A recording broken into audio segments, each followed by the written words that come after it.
Hey, hi guys, welcome back to my channel. I'm Vanessa.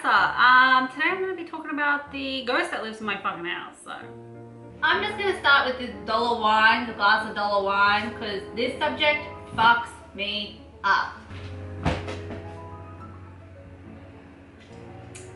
Also, it's 11 o'clock in the morning.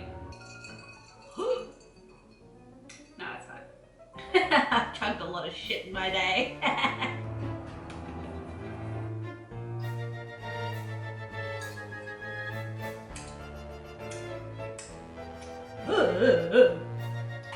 Fill that baby right back up. Alright, let's get started. Here's a disclaimer before we start. I drink whilst we film. It helps me get through it. I also swear a lot. I talk a lot about controversial topics. I'm a bit of a bitch. If you don't like any of these things, feel free to fucking exit.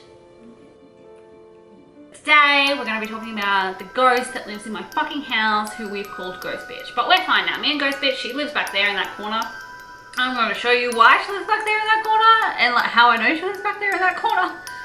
But we're fine now. She pays her rent, like she shuts the fuck up. We've got like a rooming agreement going on, so we're cool, Everything's sorted. I haven't talked about her properly for about a year, so now that I am talking about her, she's probably gonna fucking haunt my ass tonight. So fuck y'all, because you guys wanted me to make this video. So if anything happens to me, it's on you. This topic makes me nervous. I'm getting nervous. It's an unpleasant experience. This house was built in the 60s. I renovated it with my husband to be about 2 years ago. Before that, I owned it for 12 years. Before that, some guy owned it for 3 years. Before that, it was a commission home. Commission home is public housing.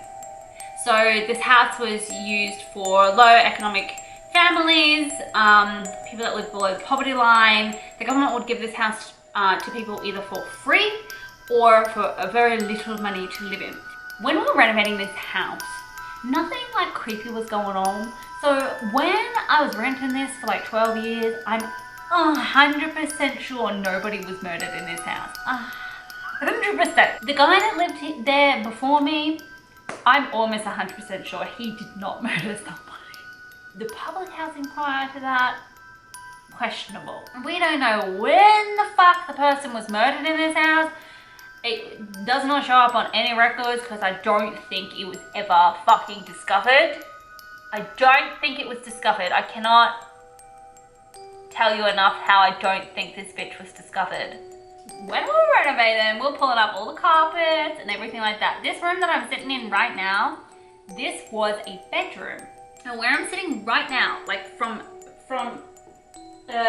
here to here was the wardrobe. In the wardrobe, there was new carpet. I would say from the 80s. It just kind of vibed with the 80s. In the rest of the bedroom, there was the original carpet, which is weird. Why would you replace the carpet in a wardrobe, but not in the rest of your bedroom? So when I started experiencing paranormal activity, I was like, something has to be going on. And it was also at the same time that we were renovating. So the house was completely stripped of everything. I think us renovating or pulling up the carpet must have, I don't know, spooked this bitch. Can she be spooked? Can you be spooked? Bitch, like, I don't know. We're friends now, so it's fine. Along with the ghost bitch, we had a dead horse in the back of our yard that was like 6 feet under or even more. We found it when we were digging up the backyard looking for the sewage pipes and stuff. So we had to pay this guy to dig up the entire backyard. Anyway, we found a fucking horse. I'm assuming what happened was somebody was murdered and put into the cupboard and left there to bleed out or to rot. The stain that is there is significant and it has seeped into the wood over months and months and months, because there is no way you can get that out. And you can actually see the stain on the bottom of the floorboards underneath the house. The stain that you see right here, that's blood. That's blood. Or it could might just be hair dye. Here's a little bit of information if people think this might be a water stain. About 4 years ago, that bedroom got taken the fuck out. It got demolished by a tree that was used to be behind the house. In a storm, the tree fell down and squashed the entire bedroom. Nobody was hurt, thank God. So we had water leaking onto that floor for a good 3 to 4 weeks, just pooling onto the floor before we could get insurance to come in here and fucking steal off the entire house. I had 3 different companies come in to try and get this out, which is like they sand it, they use a machine, then they did hand sanding, and then one company used a chemical, and they got the small tiny water stains out of the damage over the other side of the house, but they could not for the fucking life of them get this out. I was told by these companies that it's like a syrup consistency. Those are the words they use, like a syrupy, like a thick, gooky consistency that is not like water, because they can't get it out. So they told me that it would either be a hair dye, like a strong food dye, or like it has a color pigment to it, or blood. So blood makes this type of stain where you just cannot get it out. So that's the history of our house. So we finished building this house over 1 year. And in that year, we never experienced any paranormal activity. We were also not ever living in it. But once we moved in, right at the end of the renovation, Simon immediately started feeling strange activities, strange things. Let me explain where I live. I live in a raised house on parkland. It's like a forest is, government forest is on both sides of me. So I don't have any neighbors, and I just look out into like blank grassland / forest. It can be extremely eerie, extremely intimidating, and extremely like creepy. If you know Get Out, where you see that guy running across the grassland,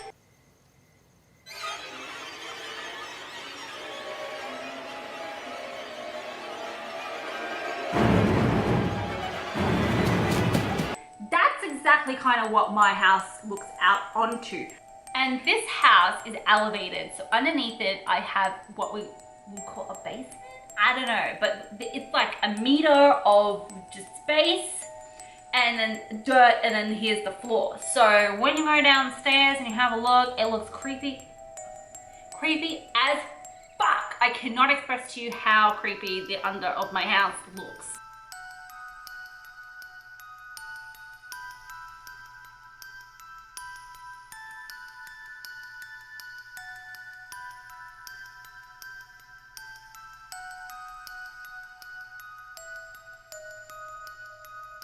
So this was the start of the paranormal activity.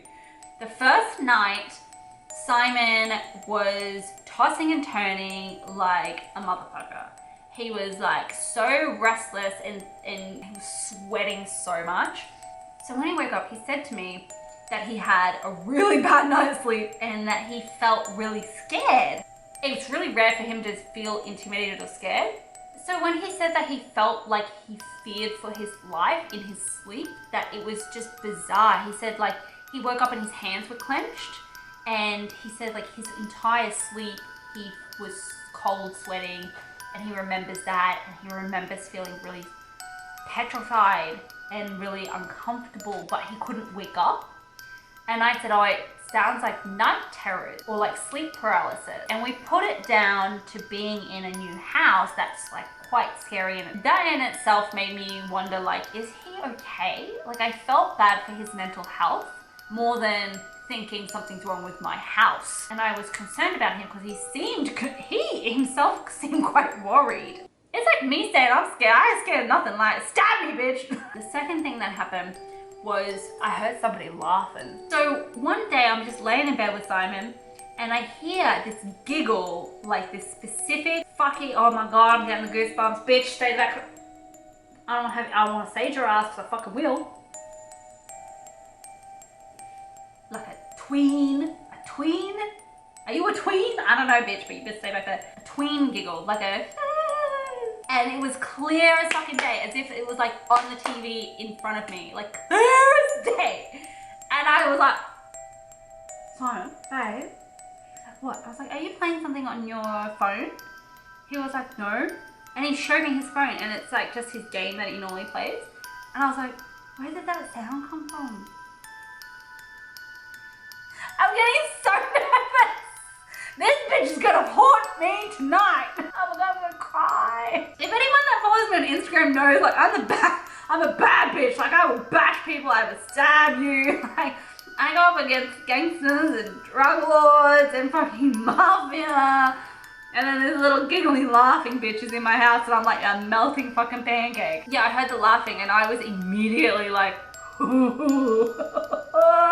So when I fell asleep that night, it was the first and only time that I've ever had a dream that is so scary. I have been scared in real life before, like feared for my life when somebody like pointed a fucking shotgun at my face. But anyway, that moment, when I had the shotgun at my face, I had the same feeling of like pure sickness in your stomach where you're just like, oh no, this is it. And you just think like, I'm gonna die. And I remember when I was sleeping, I had that feeling, and I woke up and I had indentations because I had nails like this. So I had indentations in my hands of my nails. Like, let me tell you, I never had dreams like that. So for me to have a dream like that, it's fucking uncomfortable. So while we were living in that little shitty back room, I was also painting the entire house by this stage. I kept feeling like really, really scared, and it takes a lot. It takes a lot for me to be scared. I messaged Anu, and she's very spiritual. So I was like, I don't know what's going on. Like, I kind of regret moving into this house and doing all of this because I just have this really uncomfortable feeling in this house. And I constantly just feel like cold and unsafe.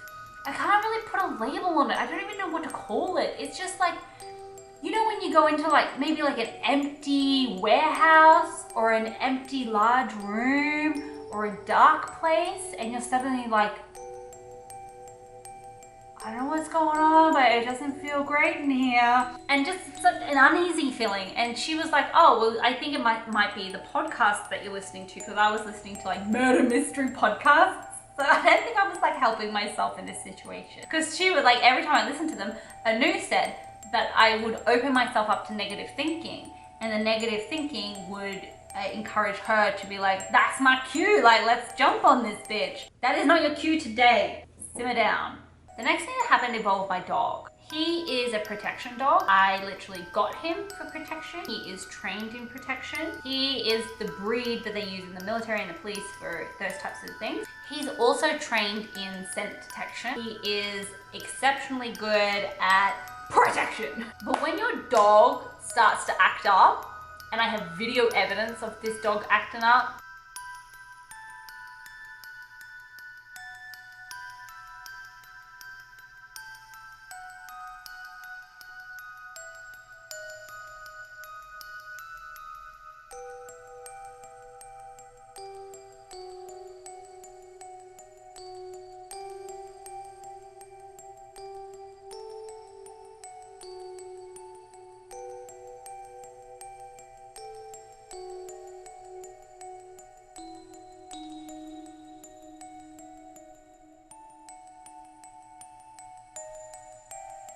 then shit starts to get real.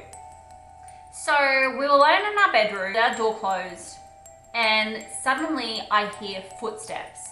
Not footsteps as in like just casually walking. I'm talking about like running, like from one end of the hallway to the other. Gang straight up jumps off the bed and he starts sniffing up and down door line, like at the bottom of the door, like he was sniffing cocaine. His hair went up, his tail went up, he's like kicking his feet at the back, so he's like ready to attack. So I thought, honestly, at that time, somebody had broken into the house. I was by myself at this time. Somebody had previously, a few weeks prior, broken into our yard. They had kicked down our front gate and gang actually attacked that person. My first thought is to let gang out. So I opened the door and I just let him out, and he immediately started sniffing all along the sideboards of the hallway. He wasn't chasing somebody as if somebody was in the house. He smelt something. He was like